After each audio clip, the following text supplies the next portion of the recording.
You made me do it. A lot of times narcissists are great at projecting and putting blame on you, making you feel confused, making you feel crazy, making you not know exactly what you're supposed to do because this person in your life that claims that they love you continues to project and put things onto you, making you feel like it is your fault.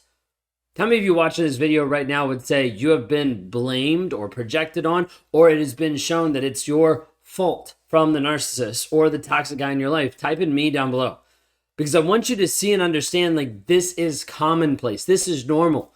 Now, most narcissists are going to do this simply to avoid shame.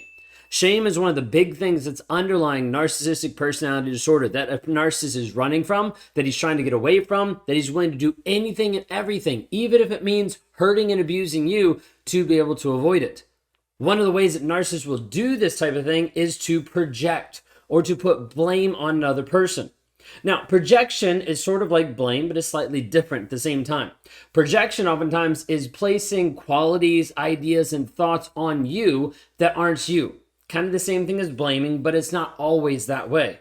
Blaming is where they're then taking, hey, this is what I did, and they're saying, this is what you did. They're saying it's your fault for the things that have happened. It's your fault for the things that have transpired. Now, inside this, it makes it a very confusing spot. Because you're in a relationship with someone that you think is loving, that you think you're loving each other, that you think you're on the same path or direction, only to find out that's not true. Simply because he keeps taking the things that you do and blaming you for them. One of the popular ways to do this is simply the fact of, you made me do this. Now, this is moving back to like childhood.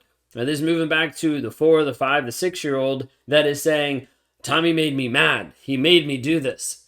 And when we really start to break it down, you have to understand no one actually makes you do anything.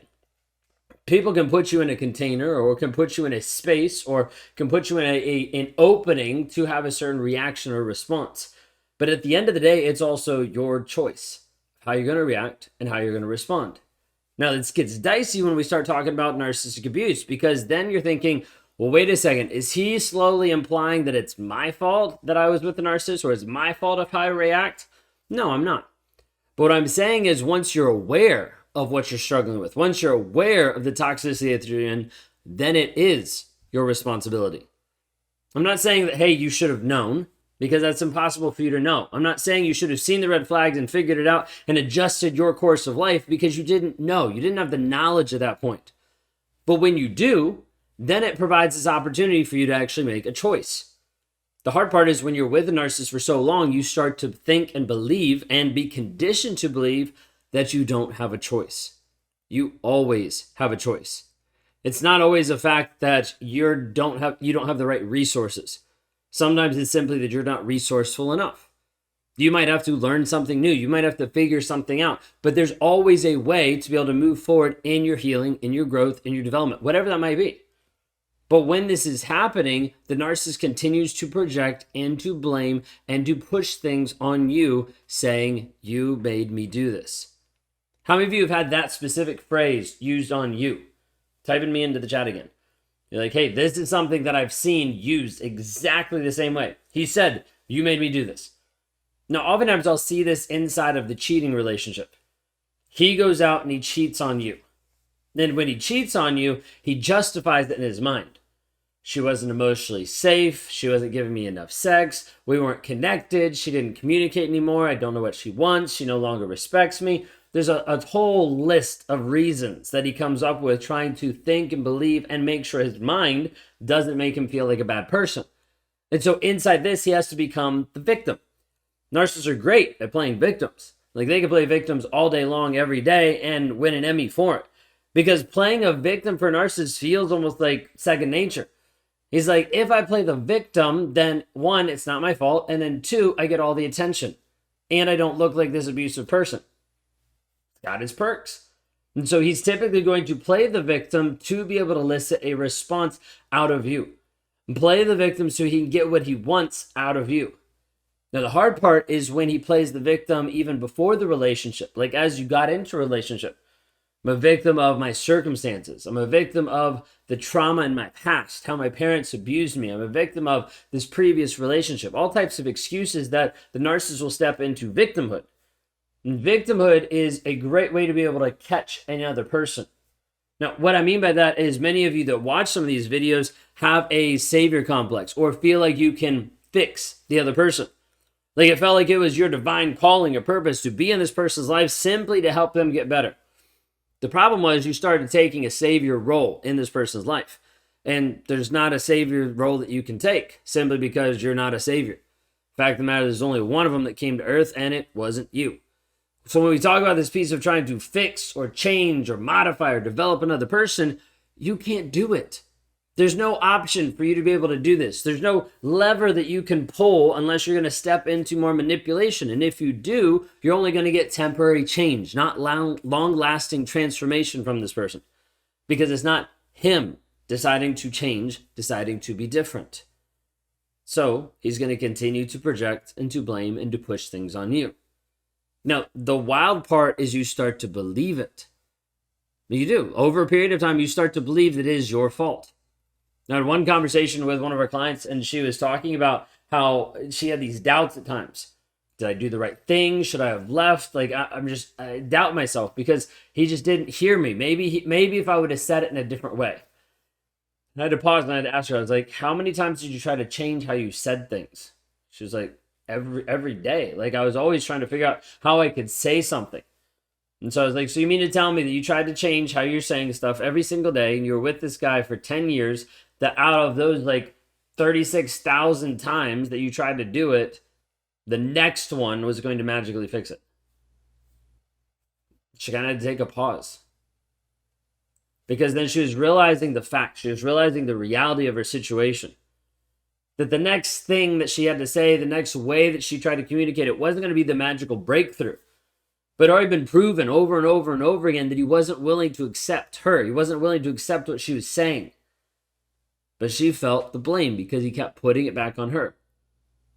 Like, do you realize he's going to do this inside of the victimhood mindset that we just talked about? He's not going to accept the accountability, so he's going to keep pushing it back on you. Even if you had the ability to save this person, which you don't, even if you had the ability, it still wouldn't work. Because inside of the power dynamic and the struggle that's happened in your relationship, he doesn't respect you. So anything you come to the table with authority, with accountability, with responsibility, helping him move forward, falls on deaf ears. Because you're the one that he's used and abused, that he views as being naive and stupid, that he can continue to control and manipulate. Why is he going to listen to you? He's not. So when you stay trying to fix him, nothing changes. Nothing happens. All of this, he continues to project and blame and push things on you, making you think that you're the crazy one, that you're the stupid one, and ultimately making you think that you're the one that caused him to do this. You need to understand, you did not force him to make a choice. You did not force him. You did not have a gun to his head and said, hey, you need to go out and you need to cheat on me. You didn't force that. Regardless of what he says, regardless of how he tries to blame it on you, it was still ultimately his decision, which is why he's avoiding accountability to it. Because if he accepts accountability, he has to realize and he has to admit that he did something wrong. He doesn't want to admit that he did something wrong, so he has to blame it on you over and over and over again. You see this? This is the piece that I need you to understand is no matter what you did, said, or what happened in the relationship, he still made a choice. And now as you're watching this video, you have to realize and sit with the fact that his choice was not you. His choice wasn't being willing to invest in you, to be honest, to be loving, to be caring, because he didn't demonstrate that. All he did was go to the next person. All he did was take this to the next level, go to the next level of abuse, and continue this cycle over and over and over again. But we have to come to the realization that he didn't care. And we can see that by how he's blaming. Him simply saying, you made me do this.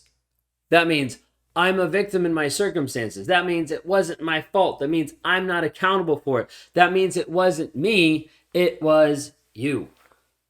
Has he said this to you?